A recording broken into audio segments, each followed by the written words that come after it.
আসসালামু আলাইকুম। অন্য মঞ্চের আলোচনায় আপনাদের সকলকে আমন্ত্রণ জানাচ্ছি। শেষ চেষ্টায় এমন কোনো লাভ হবে যে খালেদা জিয়া সত্যি বাড়ি ফিরবেন, তার ছেলের বাড়ি ফিরবেন লন্ডনে এবং তারপর বাংলাদেশে ফিরে আসবেন যেমন তিনি ফিরে এসেছিলেন মে মাসে, নাকি সত্যিকার অর্থে আরেকটি পক্ষ যে কারণে উষ্মায় ভুগছেন, ক্ষুব্ধ হচ্ছেন তারেক রহমানের ওপর, খালেদা জিয়ার পুত্র এবং পরিবারের ওপর এবং সরকারের ওপর, যে খালেদা জিয়াকে তার দেশের লাখো কোটি ভক্ত সমর্থকদের থেকে বিচ্ছিন্ন করা হচ্ছে শুধুমাত্র এই কারণে যে তারেক রহমান আসলে দেশে ফিরবেন না। তারেক রহমান কোনোভাবেই যুক্তরাজ্যের নিরাপদ জীবন ছেড়ে, তার রাজনৈতিক আশ্রয় ছেড়ে বাংলাদেশে ফিরে মা, দেশ, দল কারো দায়িত্ব নিতে রাজি নন। রাজনীতির নানা মারপ্যাচ, কৌশল আর অবশ্যই পরম করুণাময়ের নির্ধারিত যে ভবিতব্য, তা কি করে সব হিসেব নিকেশ একেবারে উল্টে পাল্টে দিতে পারে, সেটা 2024-এর আগস্টের পর থেকে খালেদা জিয়া, তারেক রহমান, বিএনপির রাজনীতি এগুলোকে বিবেচনা করলে সম্ভবত খুব স্পষ্ট হয়ে যাবে। 2024-এর 5ই আগস্ট শেখ হাসিনা সরকারের পতনের পর স্বাভাবিকভাবেই আমার মনে হয় বাংলাদেশের 90% মানুষ ধারণা করেছিলেন যে দু একদিনের মধ্যে বাংলাদেশে ফিরছেন তারেক জিয়া, কারণ শেখ হাসিনা সরকার, আওয়ামী লীগ সরকারই নিশ্চয়ই তার সবচেয়ে বড় বাধা ছিলেন এবং সকল মামলা তার নামে উঠে যাবে এবং তিনি ফিরবেন বাংলাদেশে আগামীর প্রধানমন্ত্রী, আগামীর নেতা হিসেবে। আর খুব শিগগিরই একটা নির্বাচন অনুষ্ঠিত হবে, যে নির্বাচনের মাধ্যমে শেখ হাসিনার পতন যেহেতু হয়েছে, বিএনপি ক্ষমতায় আসবে এবং বিএনপি ক্ষমতায় এসে খালেদা জিয়া হবেন পরবর্তী প্রধানমন্ত্রী। মনে করে দেখুন 5ই আগস্ট রাতে প্রেসিডেন্ট শাহাবুদ্দিন চুপ্পু 3 বাহিনী প্রধানকে পেছনে নিয়ে যে জাতির উদ্দেশ্যে ভাষণ দিলেন, সেখানেও তিনি বললেন শেখ হাসিনা পদত্যাগ করেছেন, খুব দ্রুত একটা অন্তর্বর্তীকালীন সরকার গঠিত হবে, নির্বাচন হবে খুব দ্রুত, আর খালেদা জিয়াকে দ্রুততম সময়ে মুক্তি দেওয়া হবে। খালেদা জিয়া 6ই আগস্ট মুক্তি পেলেন বটে, কিন্তু আর কখনো তাকে জনসমক্ষে বা একজন পাবলিক ফিগার হিসেবে আর দেখা গেল না। রাজনৈতিক নেতা, রাজনৈতিক ব্যক্তি, রাজনৈতিক বক্তব্য, বিবৃতি, এমনকি পরামর্শে তাকে অনুপস্থিত রাখা হলো। তার পুত্র তারেক রহমান কখনো আর ফিরতে পারলেন না। এখনো তিনি ফেরার বিষয়ে কোনো ব্যাখ্যা পর্যন্ত দিতে পারছেন না যে কবে, কখন, কিভাবে ফিরতে পারবেন, আর কেনই বা মায়ের এমন সংকট মুহূর্তেও ফিরতে পারলেন না। আর ভাবুন 8ই আগস্ট, যার অনেক আগেই ধারণা করা হয়েছিল, 6-7 তারিখে আমরা বারবার শুনছিলাম যে প্লেন চার্টার করা আছে, ভাড়া করা আছে তারেক রহমানের লন্ডন থেকে ঢাকা যাবার জন্য, এবং তারেক রহমান ঢাকা পৌঁছচ্ছেন আর পল্টনের জনসমাবেশে সরাসরি বক্তব্য দেবেন দলীয় নেতাকর্মীদের উদ্দেশ্যে। অথচ 8ই আগস্ট কিনা বাংলাদেশে ফিরলেন ডক্টর মোহাম্মদ ইউনূস দেশের ক্ষমতা নিতে, এবং তিনি ফেরা মাত্রই তার সকল মামলা উঠে গেল। কিন্তু তারেক রহমানের ক্ষেত্রে 21শে আগস্টের মামলাটি এখনো সরকার আপিলের সুযোগ কিংবা পুনর্বিচারের সুযোগ ধরে রেখেছে। এই তো দশা।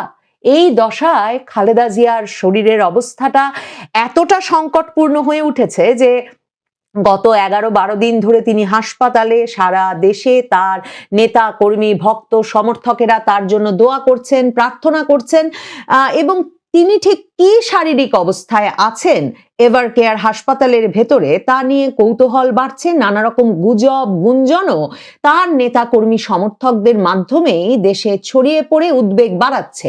তবে এটা স্পষ্ট হয়ে গেছে, তার ছেলে আর বাংলাদেশে আসতে পারছেন না।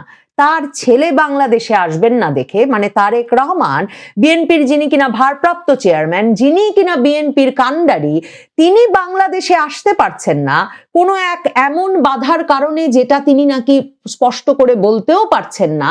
সে বাধা সরাতে ইউনূস সরকার, সেনাবাহিনী, তার মিত্র যে রাজনৈতিক দলগুলো, কেউ তারেক রহমানের পাশে দাঁড়ালেন না, কেউ সেই বাধা তার সরিয়ে দিতে পারলেন না।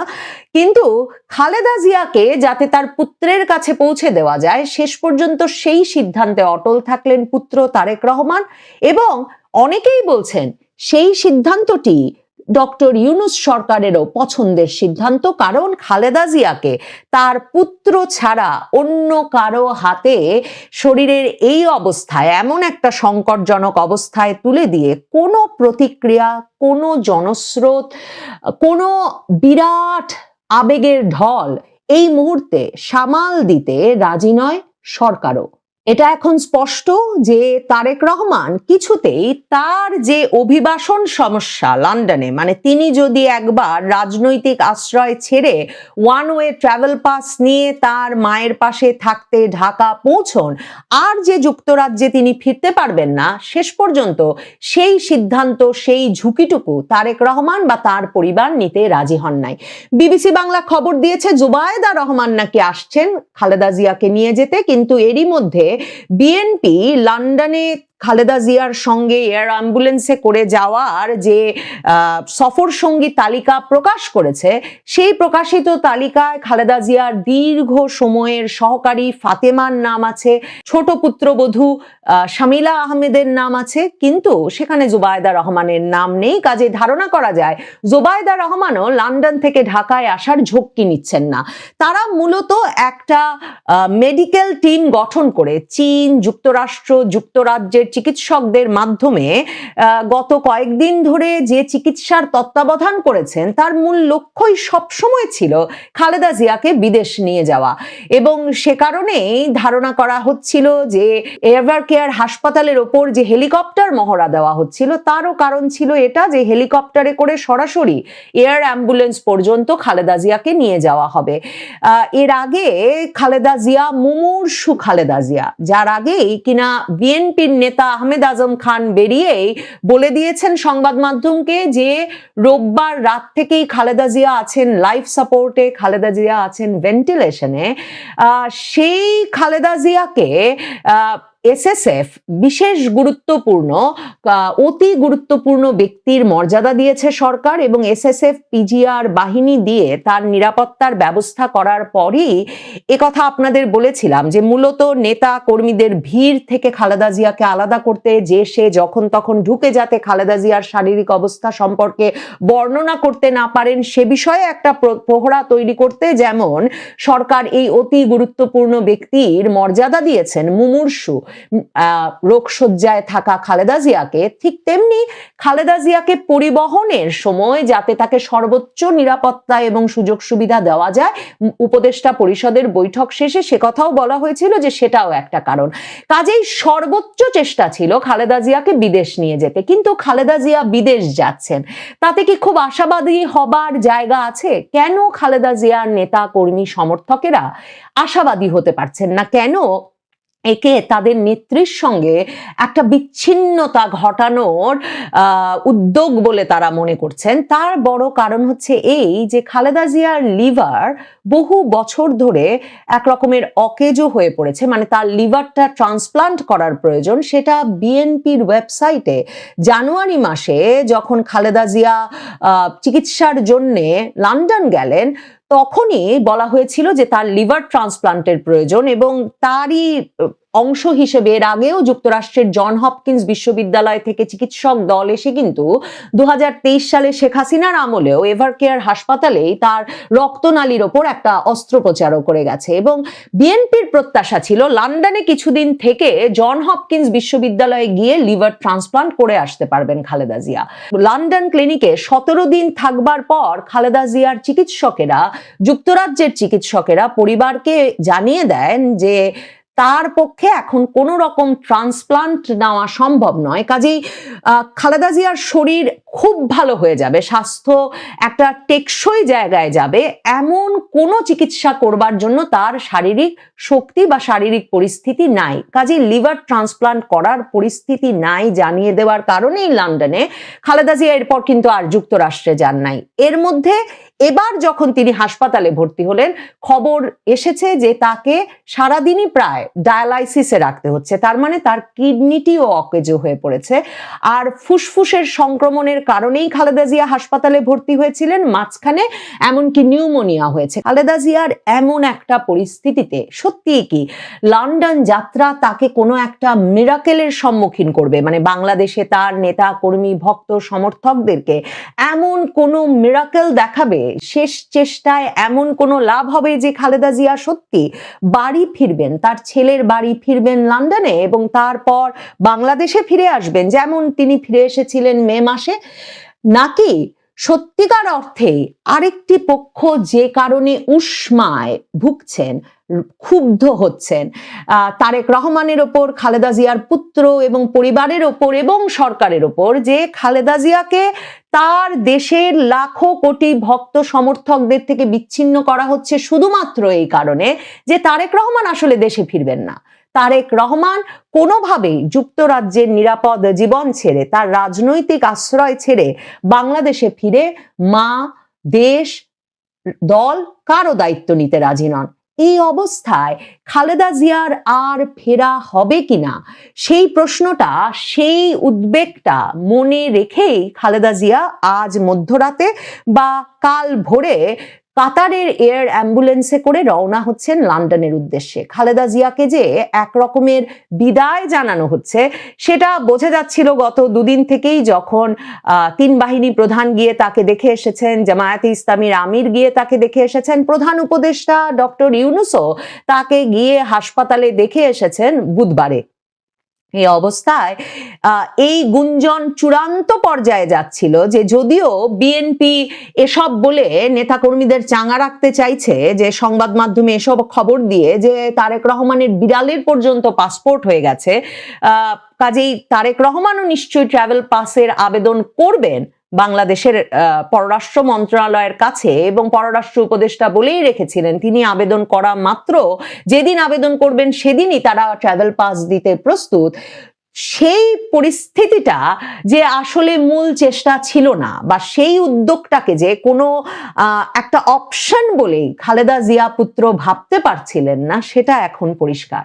খালেদা জিয়াকে বিদেশ পাঠিয়ে বিএনপিকে নেতৃত্ব শূন্য করা হচ্ছে কিনা, খালেদা জিয়াকে বিদেশ পাঠিয়ে রাজনৈতিক একটা শূন্যতা সৃষ্টির চেষ্টা করা হচ্ছে কিনা, সেসব প্রশ্ন তো রয়েছেই। এমনকি জানুয়ারি মাসে যখন বিএনপির দিক থেকে খালেদা জিয়াকে চিকিৎসার জন্য বিদেশ পাঠানোর কোনো উদ্যোগ ছিল না, তখন যে হঠাৎ করেই সেনাপ্রধান ওয়াকারুজ্জামান সস্ত্রীক গিয়ে হাজির হয়ে খালেদা জিয়ার বাড়িতে 1 ঘন্টার কম সময়ের মধ্যে এ সিদ্ধান্ত নিতে খালেদা জিয়া এবং বিএনপিকে রাজি করিয়ে ফেলেছিলেন যে তিনি লন্ডন যাবেন, এবং তিনি লন্ডন যাবেন 1 সপ্তাহের মধ্যেই, সেই বিষয়টিও মাথায় রাখলে বুঝতে বাকি থাকে না যে খালেদা জিয়াকে সুস্থ অথবা রোগশয্যায় দেশে রাখবার বিষয়েও হয়তো নানা রকম আপত্তি আছে নানা পক্ষের, নানা রকম অস্বস্তিও আছে নানা পক্ষের। বিশেষভাবে যেটা বলছিলাম, 2024-এর আগস্টের পর থেকে রাজনৈতিক পালা বদলে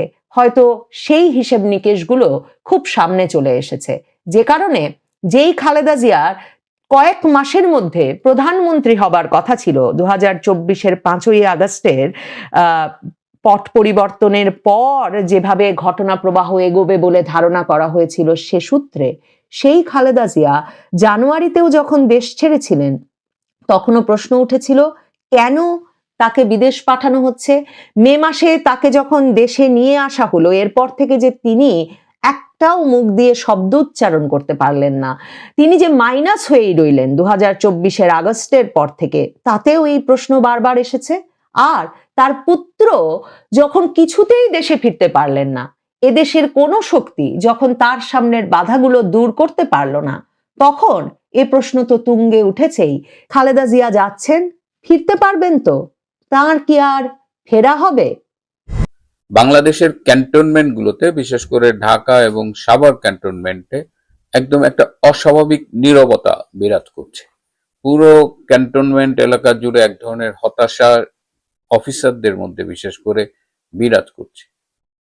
এই যে কদিন আগে যে প্রায় 24 জন সামরিক কর্মকর্তার বিরুদ্ধে মামলা হলো আইসিটিতে, এবং তার মধ্যে 14 জনকে গ্রেপ্তার করা হলো, যারা এই মুহূর্তে বন্দী রয়েছে, যাদের ইতিমধ্যে আইসিটিতে হাজিরও করা হয়েছে। সেদিন প্রথম যেদিন হাজির করা হয় সেদিন উপস্থিত সবাইকে 14 জনকে একসাথে হাজির করা হয়েছিল, কিন্তু এখন আর একসাথে হাজির করা হচ্ছে না। তাদের বিভিন্ন মামলায় অ্যারেস্ট দেখিয়ে আলাদা আলাদাভাবে হাজির করা হচ্ছে। এবং এই যে যাদের হাজির করা হচ্ছে তাদের পক্ষে আর্মির থেকেই আবার আইনজীবী নিয়োগ করা হয়েছে। আইসিটিতে যান বা ওই আদালতে যাওয়া আসা করেন, এরকম একটি সূত্র আমাকে জানিয়েছে যে আর্মির পক্ষে যেসব আইনজীবীরা লড়াই করছেন তারা তাদের সর্বস্ব দিয়ে লড়াইটা করছেন না, তারা এক ধরনের দায় সারা গোছের অংশগ্রহণ করছেন। এর থেকে যেটা ধারণা করা হচ্ছে যে এই সেনাবাহিনীদের যে বিচারটা আইসিটিতে হচ্ছে সেটাও এক ধরনের প্রহসন হয় কিনা। কারণ আইনজীবীরা তার মক্কেলের পক্ষে যদি কথা না বলেন, যদি যুক্তি তুলে না ধরেন, তাহলে সেটা কেমনে, আইনজীবীর কাজটা তাহলে কি? তো এই আইসিটিতে নিয়ে এরকম প্রহসন যখন চলছে, এবং যেটা নিয়ে সেনাবাহিনীতে কিন্তু অলরেডি আমি আগেও বলেছি যে একটা ক্ষোভ বিরাজ করছে, এবং এইটা আমাদের সেনা প্রধান জেনারেল ওয়াকার খান এটা ঠেকাইতে পারেনি। তিনি পুতু পুতু কইরা যা ব্রিগেডিয়ার আজমির হাত পা ধরছিল এক সময়, যেহেতু তাদের মামলায় এদের হাজির করা হয়েছে, তো সেই গুম খুনের বাইরেও আরো আরো মামলা হাজির করা হয়েছে যেখানে তাদের ভিন্নভাবে আইসিটি কোর্টে আনছে। এদিকে এই যে বিডিআর এর হত্যাকাণ্ড নিয়ে, বিডিআর বিদ্রোহ নিয়ে, যেটাকে বহুত আগেই বলা হয়েছে এটা একটা বিডিআর বিদ্রোহ, এবং কেন বিদ্রোহ হয়েছে সেই কারণটাও খুঁজে বের করা হয়েছে। এবং সেই সময়ে আমেরিকান রাষ্ট্রদূত যিনি ছিলেন বাংলাদেশে, তিনি আমেরিকায় যে তার বার্তাটি পাঠিয়েছিলেন এবং যেটা উইকিলিক্স এর মাধ্যমে ফাঁস হয়েছিল, সেখানেও বলা হয়েছিল যে এটি একটি বিডিআর বিদ্রোহ, এবং এটা হলো যে আর্মি অফিসারদের সাথে বিডিআর সৈনিকদের দীর্ঘদিনের সৃষ্ট কিছু তিক্ততা এবং কিছু ঘটনার পরিণতিতে এই বিদ্রোহটা হয়েছিল। এবং এখানে দেশি বিদেশি কোনো বহিঃশক্তির কোনো সম্পর্ক আছে বলে তারা মনে করেনি। কিন্তু এত বছর পরে এসে সেই যে তারা বলতো এখানে ভারত জড়িত, এখানে অমুক জড়িত, তমুক জড়িত, শেখ হাসিনা নির্দেশে হয়েছে, যা যা বলতো হুবহু এখন একটা রিপোর্ট আকারে তারা সেটা দিয়েছে। এবং এই রিপোর্টটা যখনই কমিশন পাবলিশ করেছে, যে রিপোর্টের গ্রহণযোগ্যতা নাই বললেই চলে, এটি একটি বানোয়াট মিথ্যে রিপোর্ট, তারপরেও দেখা গেছে যে যেসব ক্ষতিগ্রস্ত ভিকটিম ছিল, যেসব আর্মি অফিসাররা মারা গেছে বা যারা মারা গেছে, তাদের পরিবারকে শেখ হাসিনা সরকারের পক্ষ থেকে কিন্তু ব্যাপক সহায়তা করা হয়েছে, তাদের প্লাট দেওয়া হয়েছে, এককালীন অর্থের অনুদান দেওয়া হয়েছে। তারপরেও দেখা যাচ্ছে যে সেই সময়ে ভিকটিম কিছু কিছু সেনা কর্মকর্তাদের সন্তানরা, ছেলে মেয়েরা অনেক উল্টাপাল্লা কথা বলছে। ইভেন যে মেজর জেনারেল শাকিল মারা গিয়েছিল, তার ছেলে এখন মানে মেজর জেনারেল শাকিলের শেষ যে ফোন আলাপ ছিল প্রধানমন্ত্রীর সাথে, সেখানেও তিনি বলে গেছেন যে এটা তার সরকারের বিরুদ্ধে একটা ষড়যন্ত্র। অথচ মেজর জেনারেল শাকিলের ছেলে এখন অন্য কথা বলছে, এবং এই ছেলেটা কি মাদকাসক্ত কিনা সেটা নিয়েও অনেকে প্রশ্ন তুলেছে।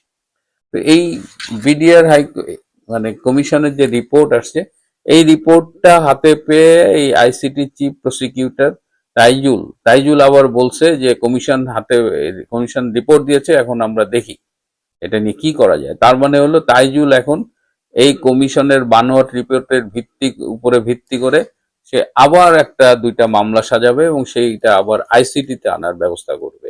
ইতিমধ্যেই এইখানে যেসব আর্মি অফিসার ইনভলভ ছিল তাদের নাম, ছবি টবি দিয়ে নানানভাবে সোশ্যাল মিডিয়ায় ট্রল করা হচ্ছে, নানা রকমের আপত্তিকর কথা বলা হচ্ছে। এমনকি অবসরপ্রাপ্ত সেনাবাহিনীদের একটা অংশ, এইসব সেনাবাহিনী যেখানে সেনা প্রধানদের নাম আছে, সাবেক সেনা প্রধান, ডিজিএফ এর 4 জন উচ্চ পদস্থ কর্মকর্তার নাম আছে, সবার নামে যা তা ভাষায় তারা নিজেদের হোয়াটসঅ্যাপ গ্রুপে গালাগালি করতেছে।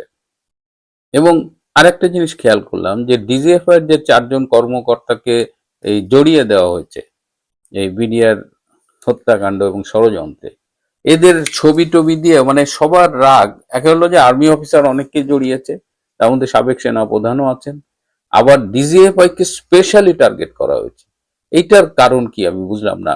বিভিন্ন সময়ে যখনই সুযোগ পাওয়া হয়, এই যে প্রথমে যে আইসিটির মামলার কথা বললাম, সেখানেও কিন্তু 4 জন ডিজিএফআই এর সাবেক মহাপরিচালককে জুড়ে দেওয়া হয়েছে।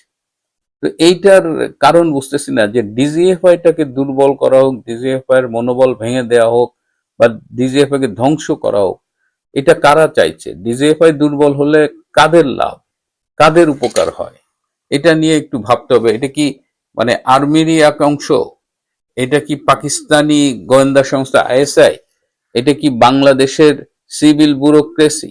কারণ লেটলি দেখা গেছে যে ডিজিএফআই অনেক বেশি পাওয়ার এক্সারসাইজ করে লিগ্যাল ফ্রেমওয়ার্কের মধ্যে দিয়েই। যেমন ধরেন, বাংলাদেশে গুরুত্বপূর্ণ পদে কারো পদোন্নতি হলে সেখানে ডিজিএফআই এর একটা ক্লিয়ারেন্স লাগে, একটা রিপোর্ট লাগে। তো ডিজিএফআই এর এই রিপোর্টটা লাগে, এটা হয়তো আমাদের সিভিল ব্যুরোক্রেসি পছন্দ করছে না। আবার it is hard to buy DGFI. DGFI যেমন একদম ফিল্ড লেভেলে, আপনি অন্য অন্য বাহিনীকে হয়তো ফিল্ড লেভেল আপনার বাড়ি গেল, একটা খাম ধরা দিলেন, একটু মিষ্টি খাওয়ার টাকা দিলেন, তো ডিজিএফআই তো ওই চর্চাগুলো কিন্তু বলা যায় একদম নাই।